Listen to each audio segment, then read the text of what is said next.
Today on FCT Environment Update, we look at environmental sustainability in Nigeria's capital city, Abuja. Illicit bush burning rips nature bare and is a violation of environmental laws. Environmental protection agencies in almost all the states in Nigeria decry bush burning as a yearly development which happens when grasses dry up with the dry season. While some indulge in the act in order to clear grasses around their homes, many set the bushes ablaze to clear the way for game hunting. Environmental officials advise against bush burning because it harms the environment.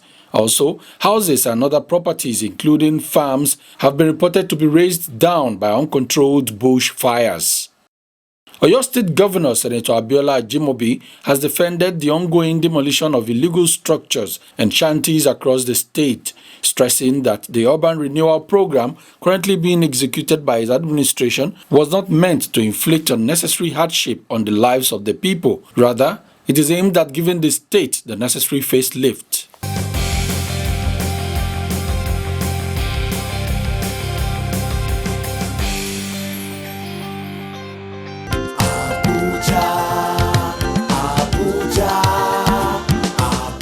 Abuja is a beautiful city and the preferred tourist destination in Africa. Let us keep our environment clean by trimming flowers and cutting grass around us regularly.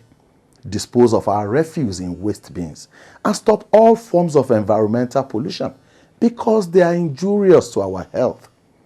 Report bleeding manhole to the appropriate authorities and disease from illegal connection to sewage lines. Hawking, trading, and begging on the streets of Abuja are prohibited. So also is prostitution. Do not harass AEPB staff members in the line of duty.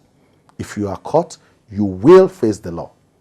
If we cultivate a culture of a clean environment and pay our environmental service charge promptly, Abuja will remain the pride of all Nigerians. This message is proudly sponsored by the FCT United Nations Development Assistance Framework UNDAF 2.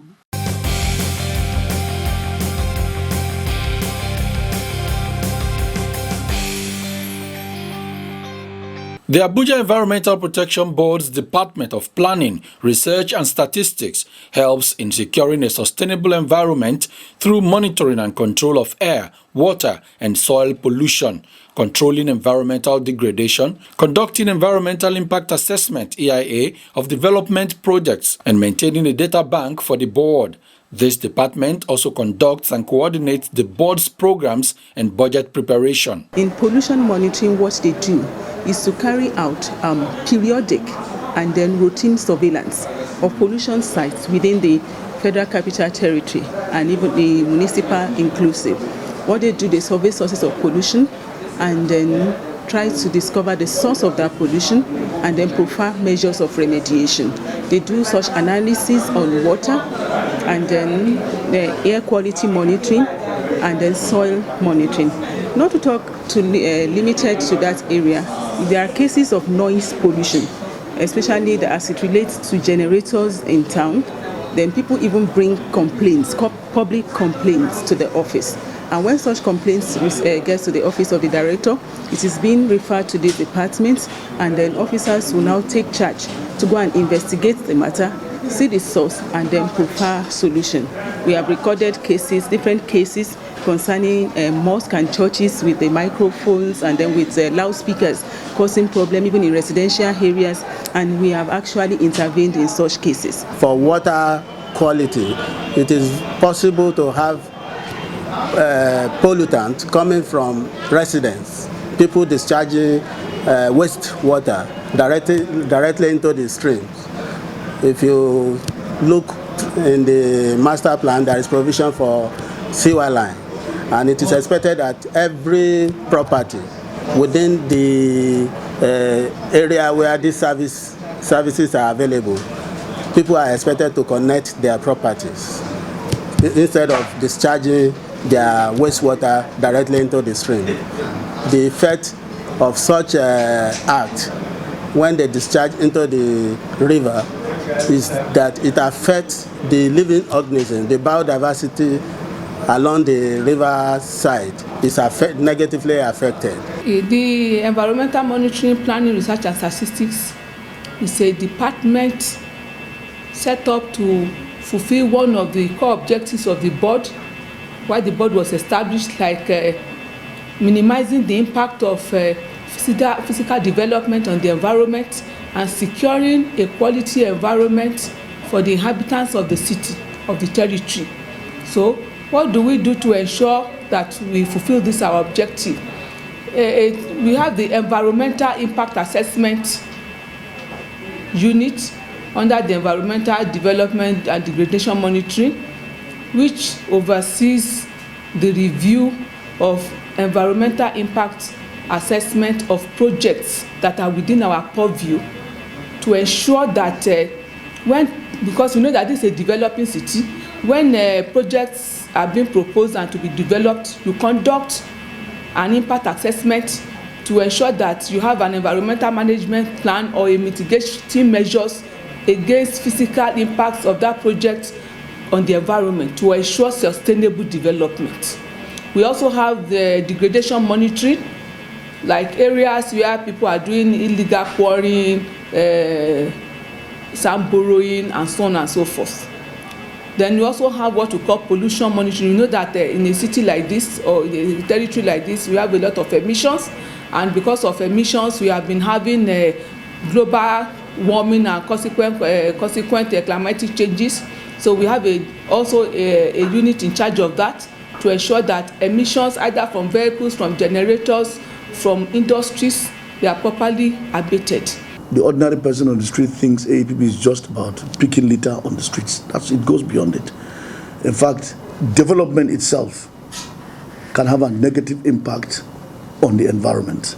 And that is why, as a policy, we are supposed to conduct environmental impact assessment on any project that takes place, especially Abuja, which I will regard as a construction site.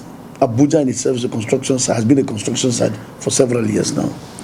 I want to give you a typical example of non-compliance with EIA. Let me take Wuse Market, a very simple example. The master plan had provided for an educational institution at the location of Wuse Market today. Number one, the size from the planning point of view is to accommodate a school, not a huge development like a market, especially in our traditional African community. Number two, there are residential areas around that particular place as provided by the master plan. A market and a residential area are not compatible. Three, you know the traffic is associated with market environment. But of course, at that time, because you should understand that when there's a master plan, it's implied that EIA had been conducted. Before a master plan comes, engineers will be there, surveyors will be there, planners will be there, EIA experts will be there, before you even come up with a master plan. So that aspect, there's an infringement. If we had complied, there would have been no problem. The master plan again had supposed that all these villages would have been resettled as a matter of priority in the past. But because it has not been done, most of the problems we're having today in terms of waste collection, I would say they're self-inflicted. It's very, very critical that you must conduct EIA. Otherwise, we'll run into problem. That's why that department, we try to encourage them to do it. And the public should know that they are a very critical component. Through the Department of Environmental Monitoring, Research and Statistics, the AEPB has participated in discussions with the National Environmental Standards, Regulations and Enforcement Agency, NESRIA, on ways that both organizations can collaborate and work together in ensuring a sustainable environment in the FCT. We always collaborate with the Federal Ministry of Environment, because if there are big projects coming up that are outside our own purview but falls within the purview of the Federal Ministry of Environment in the area of environmental impact assessment or environmental audit, AEPB as the regulator, you are invited during the review so that we know what is going on. So we've been collaborating with the Federal Ministry of Environment. We also been collaborating with next year. Even recently we held a meeting with them on areas we can work better for us to achieve the same targets. Up next, we visit a degraded site in the FCT and peep into AEPB's laboratory where routine environmental analyses are carried out.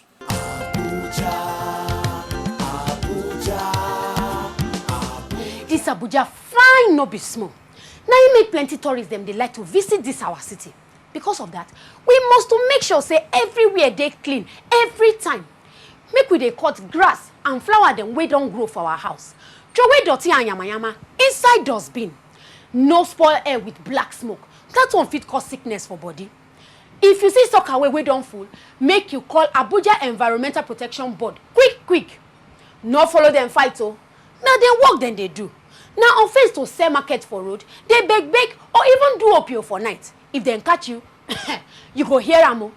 Make we join hand together with Abuja Environmental Protection Board to see say Abuja dey clean well. Make we pay our service charge every month to make sure say Abuja dey cha-cha.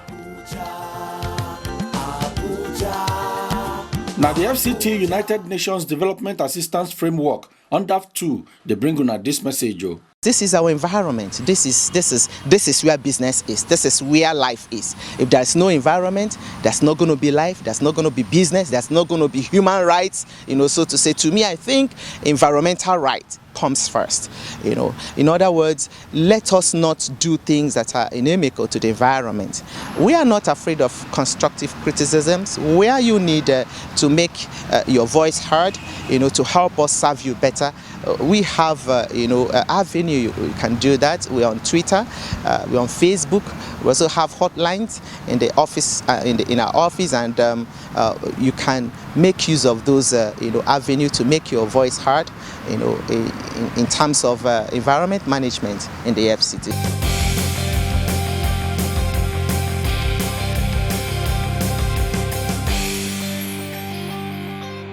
The Abuja Environmental Protection Board ensures strict monitoring of the Abuja environment to prevent degradation by human activities. An Environmental Degradation and Development Monitoring Division is in place to oversee development and degradation monitoring, keep an eye on legal and illegal quarrying activities in the FCT, and any form of environmental degradation. The site you see here is just within the Abuja city. A popular construction company has turned this land to a source of raw materials and proceeded to excavate soil and other materials, thereby endangering the environment. Trees are cut down and burnt or are on the verge of falling off the cliff. The topography of the land has been tampered with as a result of degradation.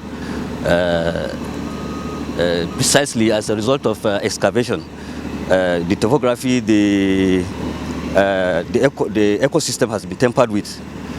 If you look at even the trees, they've been tampered with. So generally, it has a serious impact on human activities. This is done by human beings. We cause it for ourselves. I get to know of this burrow pit after they have excavated for some times.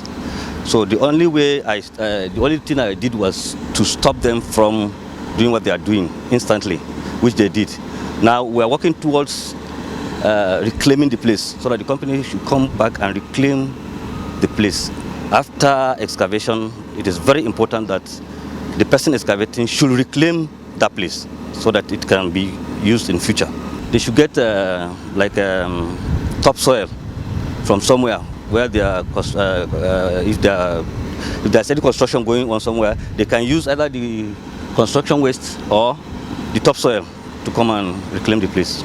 Definitely, we must strive to maintain the environment so that it becomes sustainable, not only for now, but for future generation. What if the whole place had been damaged?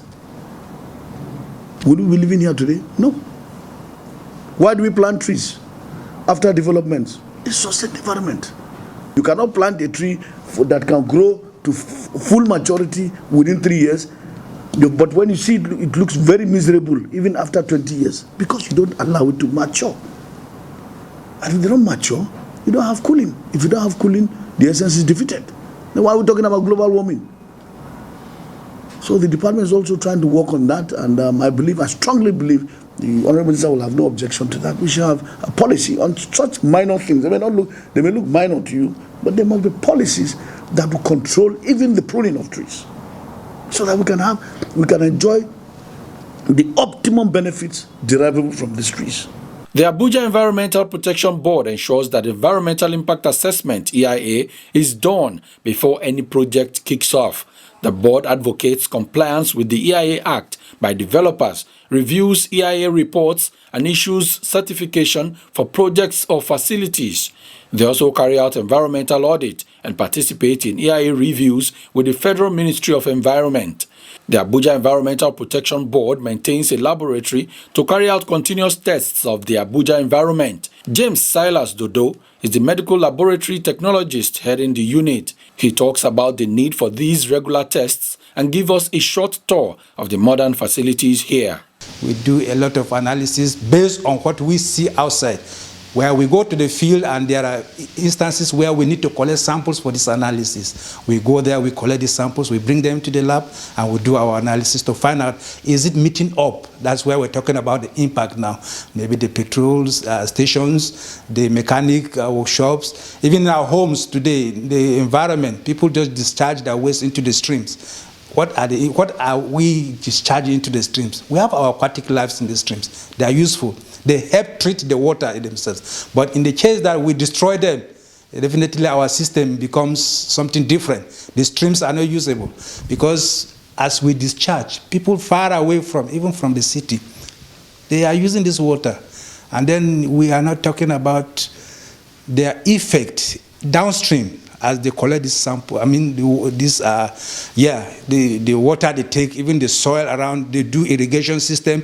These are water they get from this. So even we ourselves that we feel maybe we are in the city living, we go to these sites and we get these things and we come to the city, we cook them, but we don't know what is really affecting us in the system. So we collect these samples all around, we do our analysis, we say if it is meeting up, fine. If it is not meeting up, that's where we talk about either positive or negative now. And that's an incubator where we have our cultures. We grow bacteria at temperatures too. You said it at temperature which you would desire to grow your organism. This bacteria grow. You can see how you identify them. Whichever you see, this is the kind of organism that is present in such whatever samples you do. You want to find out the facts in it. And this is a heavy-duty blender. Heavy-duty blender. This solid waste we have, that these trucks, parks, and whatever, want to analyze them, you just get out of it, you prepare a sample, just as I've talked about distilled water. Then you blend it, just like the way women blend tomatoes at home. But this one is heavy-duty because even what is inside the blade in it is very hard. Very, very hard. It's not like just, so it can pieces even some maybe minor stones. This is environmental monitoring station. We have been trying to see how we can install this somehow in the city. Speed, wind direction, wind speed, light intensity, maybe if it is sunny, and some other gases that it can measure on field or outside for us, and the environment. And this meter can test for salinity. Sometimes we eat our food or we drink some water, we find that it's very salty. Say, this water is salty. You can see, of course, potable water standard, the salinity concentration should be 0. If it is higher than that, something is wrong with it. You can see this one is 0. That's salinity. And then total dissolved solids. Maybe we have sugar in water that is dissolved, or salt in water is dissolved. We know these are solids, but they are in water, but they are dissolved. So we can, so we try to test for the concentration in water too. Are they also meeting up standard? So these are things we talk about in this, with this meter. And then this is a portable pH meter. You just go to the field, just as this water is, you power it on, and then you insert it to your sample. It gives you the pH of the water. Of recent, there's a global focus on climate change issues. Even there are local problems that actually aggravates climate change. Either we like it or not, it's happening here. And then we have emissions all over, even vehicular emissions. And then because of incomplete combustion, bad fuel, a lot of things causing this. And the office and the department is putting a strategy in place to start emissions so that we can reduce this emission, and then our impact, our local impact, especially in FCT, to minimize incidences of climate change is through that vehicular emission monitoring. It's a program that is about to take off. We are awaiting the final approval from the minister. Already the first approval has been given, and then so that we can kickstart the program. Because if you go about, you see a lot of engines, chokes, and then emissions all over, and it's not even health friendly, not to talk of environmental friendly. Even though the consequences of degrading the environment affects the polluters and others around them, there is poor compliance to environmental impact assessment and environmental audit requirement by project proponents or facility owners in the FCT. This is a major challenge to the Abuja Environmental Protection Board. The first challenge I feel we have is in the attitude of developers not wanting to comply with the Environmental Impact Assessment Act, because this is a powerful tool to ensure sustainable development in the territory. But some developers just feel that we are just looking for a document.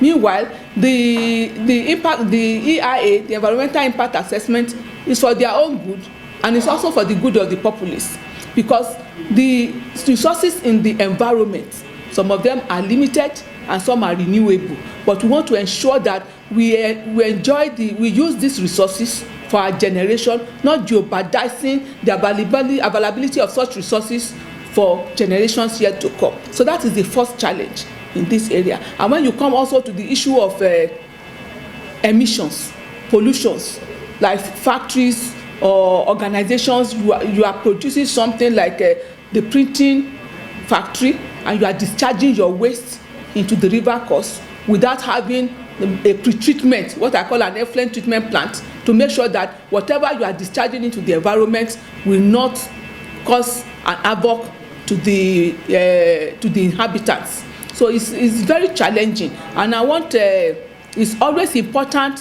for residents to understand that carrying out all that we are doing is for our own good. I will not say for their own good, for our own good, to impact so that we don't have diseases that are coming up, because some of these wastes, maybe they are long chain hydrocarbons that are highly carcinogenic, and they might take some time before they start showing. But our own is to make sure that these are abated and we don't have a build-up of such carcinogens in the system, whereby plants will pick them up and it's degrading the ecosystem. A lot of developments that came up are afterthoughts. That are afterthoughts, and a division from the master plan should go, because they have their own consequences. I'll give you very small examples again. Look at the informal markets we try to create simply because we want to please people, to empower them.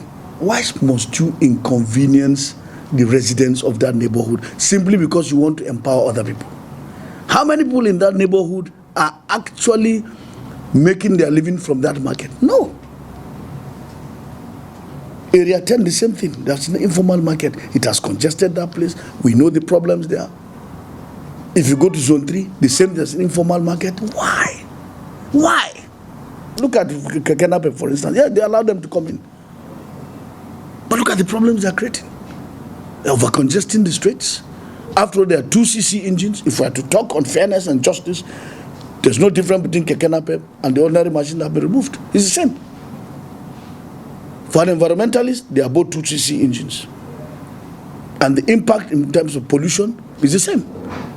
So it's not a matter of whether, so if you accommodate these things, if we as environmentalists decide to accommodate these things, we create problems. So we have to continue resisting it.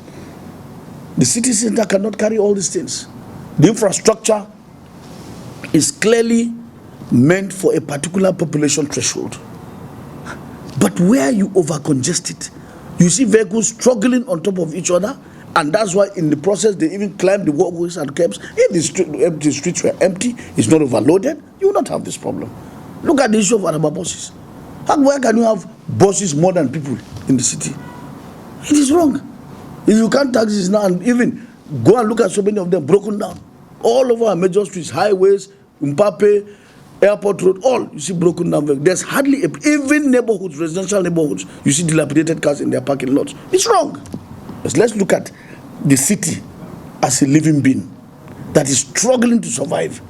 If you do anything to jeopardize its interest, then there's no point creating that city. Fire brigade approach is not good because it always brings us into fire brigade approach because these things are there. So if the problem, let's cut the problems from the root, and we have to be bold to do these things, and honestly we have to do it. The Araba that we stop from going to Wuse Market, for me, no regrets. As far as I'm concerned, the residents of Abuja are happy, especially in the neighborhood. They're happy. So we've played our own role. The minister has played his role as far as I'm concerned, and he did the right thing. Join us next week as we take a look at how the Abuja Environmental Protection Board generates revenue.